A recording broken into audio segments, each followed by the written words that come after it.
Senator Mansfield, Governor, Secretary Udall, Senator Metcalf, Madam Mayor, Congressman Olson, ladies and gentlemen. This journey, which started almost by accident, has been one of the most impressive experiences of my life. We live in the city of Washington in a rather artificial atmosphere. Washington was deliberately developed as a government city in order to remove those who were making the laws from all the pressures of everyday life. And so we live far away. We talk about the United States, about its problems, its powers, its people, its opportunity, its dangers, its hazards. But we're still talking about life in a somewhat removed way. But to fly as we have flown in the short space of 48 hours from Milford, Pennsylvania, to Ashland, Wisconsin, to Duluth, Minnesota, to North Dakota, to Wyoming, to Montana, back to Wyoming, back to Montana, and then to go to the state of Washington and the state of Utah this evening, shows anyone who makes that journey, even in a short period of time, what a strong, powerful, and resourceful country this is.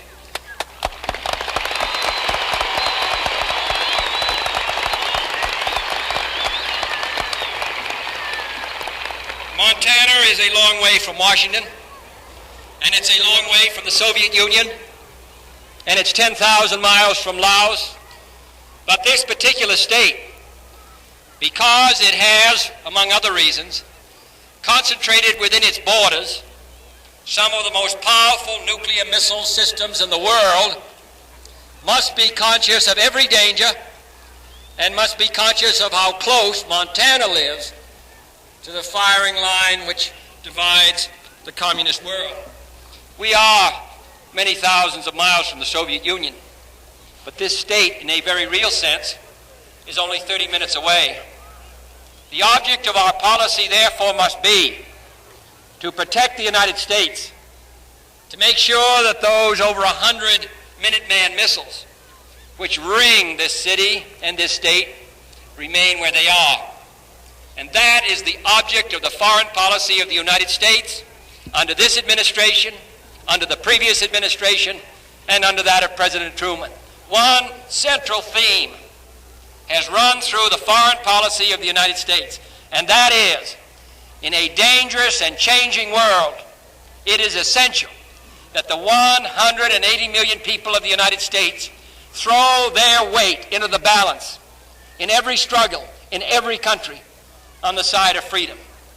And so in the last years, we have been intimately involved with affairs of countries of which we never heard 20 years ago, but which now affect the balance of power in the world, therefore the security of the United States, and therefore the chances of war and peace.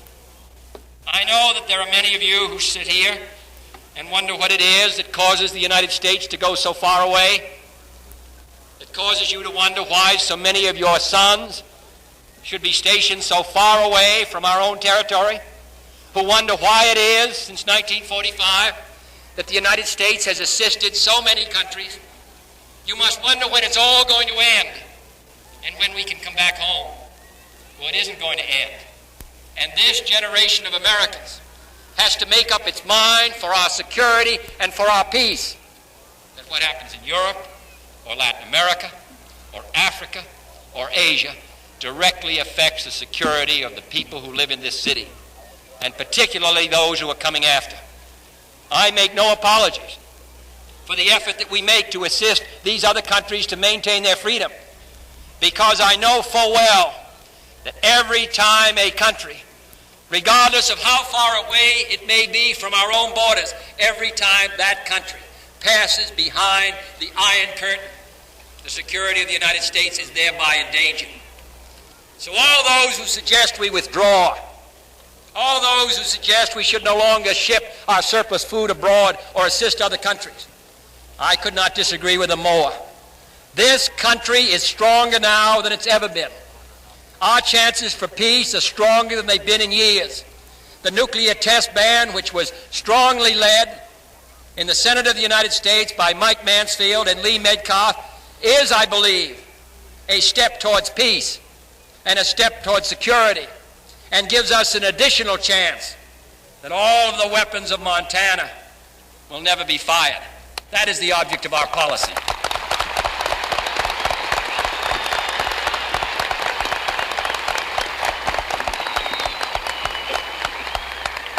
So we need your support. These are complicated problems which face a citizenry. Most of us grew up in a relative period of isolation and neutrality and unalignment, which was our policy from the time of George Washington to the Second World War, and suddenly, in an act almost unknown in the history of the world, we were shoved onto the center of the stage. We are the keystone and the arch of freedom. If the United States were to falter, the whole world, in my opinion, would inevitably begin to move towards the communist bloc. It is the United States, this country, your country, which in 15 to 18 years has almost single-handedly protected the freedom of dozens of countries who in turn, by being free, protect our freedom. So when you ask, why are we in Laos or Vietnam or the Congo? Or why do we support the Alliance for Progress in Latin America? We do so because we believe that our freedom is tied up with theirs. And if we can develop a world in which all the countries are free, then the threat to the security of the United States is lessened. So we have to stay at it. We must not be fatigued. I do not believe that the test ban treaty means that the competition between the communist system and ourselves will end. What we hope is that it will not be carried into the sphere of nuclear war, but the competition will go on. Which society is the most productive? Which society educates its children better? Which society maintains a higher rate of economic growth? Which society produces more cultural and intellectual stimulus? Which society, in other words, is the happier? We believe that ours is. But we should not fool ourselves. If the chance of war disappears to some degree, other struggles come to the center of the stage. The solution of every problem brings with it other problems. And therefore, this society of ours is, in a very real sense, in a race. And therefore, I want to see all of our children as well educated as possible. I want to see us protect our natural resources. I want to see us make our cities better places in which to live. I want this country, as I know you do, to be an ornament to the cause of freedom all around the globe. Because as we go, so goes the cause of freedom. This is the obligation, therefore, of this generation of Americans. And I think that in the last 18 years, reviewing what we've done, we have every reason to feel a sense of satisfaction. And I look forward to the next decade, when the struggle may be in all these other areas. I look forward to that struggle with confidence and hope. But we must recognize the national obligation upon us all. There are 8 to 9 million children in the United States of America, in high school or in elementary school, who live in families which have $3,000 a year or less. What chance do they have to finish high school? How many of them will go to college? What kind of an income will they have when they go to work?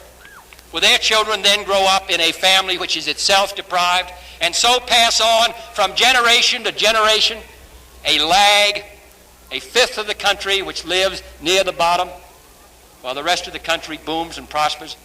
It is the obligation of government, speaking on the will of the people, that we concern ourselves with this phase of our resource development, our children, 9 million children who are growing up without the opportunity available to yours. And then they drop out of school, and then they lose their chance. So we have a lot to do in this country.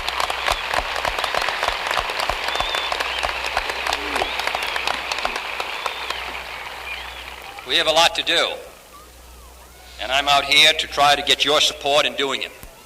And one of the things that I think we have to do is worry about this country of ours. I flew over some of the most beautiful parts of the United States this morning from Jackson Hole. I'm sure that a half of our country, particularly those who live east of the Mississippi River, have no idea what we have in this part of the United States. They're beginning to realize it, and more, but all in the east of the Mississippi. They live in too much, in crowded areas. They live along the seashore, which is open to only a few. They live in cities which are becoming more sprawling and more concentrated. And we have here in the western United States a section of the world richer by far, almost than any other. I want them to come out here. And I want the United States to take those measures in this decade which will make the Northwest United States a garden to attract people from all over this country and all over the world.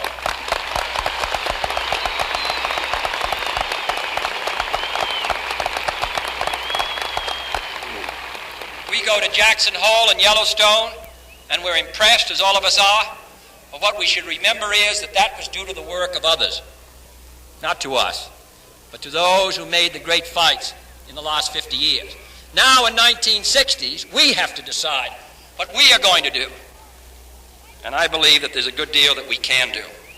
We have started on a project, a concentrated project of resource development. More watershed projects have been completed in recent years than ever before in our history. Negotiations are underway, which should lead and must lead to the final ratification of the Columbia River Treaty with Canada. It has moved into its last stages, and it is my hope that work will soon be commenced on the Libby Dam project in northwest Montana, which will make this a richer state in which to live.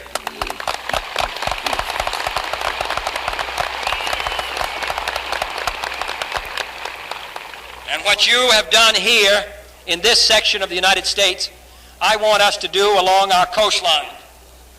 Only 2% of our extraordinary coastline, the Atlantic, the Gulf Stream, and the Pacific, only 2% is devoted to public use. We have the same fight along our coastlines that we had here in this section of the Northwest 30 and 40 years ago for forests and parks and all the rest. 2%. The fact of the matter is we passed in 1 year in 61 3 parks along our seashores, which is more than had been done in 1 year in any Congress in history. We have let our seashores go to waste. So I urge this generation of Americans, who are the fathers and mothers of 350 million Americans who will live in this country in 2,000 years. And I want those Americans who live here in 2,000 years to feel that those of us who had positions of responsibility in the 60s, that we did our part. And so those of us who inherited from Franklin Roosevelt and Theodore Roosevelt will have something to pass on to those who come and our children many years from now.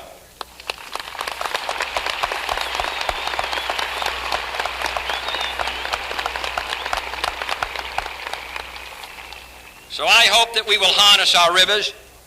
I hope we will reclaim our land. I hope we'll irrigate it.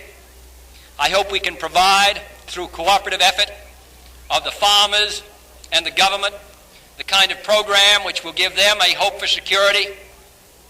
I hope, in other words, that we will take this rich country of ours, given to us by God and by nature, and improve it through science, and find new uses for our natural resources, to make it possible for us to sustain in this country a steadily increasing standard of living, the highest in the world, and based on that powerful fortress to move out around the world in the defense of freedom, as we have done for 18 years and as we must do in the years to come. This is the responsibility which this generation of Americans has been given. I do not share with those who feel that this responsibility should be passed on to others. The fact of the matter is that there are no others who combine our geographic position, our natural wealth, and the determination of our people. And therefore, until such a people someday arise, I think the United States should stay guard at the gate. The fact is, we've done it for 18 years. The fact is, the chances for peace may be better now than before. The fact is that our wealth has increased. The fact is there are over 100 countries which are now independent, many of them who owe their independence to the United States. This is the record which this country has written since 1945, and it is upon this great record that I believe we now must build. this sun and this sky which shines over Montana can be, I believe, the kind of inspiration to us all to recognize what a great single country we have. 50 separate states, but one people living here in the United States, building this country and maintaining the watch around the globe. This is the opportunity before us as well as the responsibility. Thank you.